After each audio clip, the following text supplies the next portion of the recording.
Ngayong araw, sabayang ginawa ang PNP-wide annual inspection ng disaster response equipment. Ginawa ito sa Ramkrame sa pangunguna ni PNP Chief Police General Romel Marbil at simultaneous iba pang Police Regional Office. Ipinakita kay Marbil ang gamit ng bawat equipment at ang kahalagahan nito. Sa datos ng PNP, meron silang 8,422 na search and rescue equipment. Meron din silang 26,110 na communication equipment at 9,328 transportation equipment.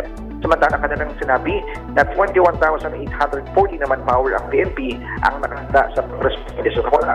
Binubuo ito ng Urban Search and Rescue Team, Water Search and Rescue Team, Humanitarian Assistance and Disaster Relief Team at iba pa. Ang inyong kapusong Mark Makalala ng GMA Super Radio, DCWB dapat totoo.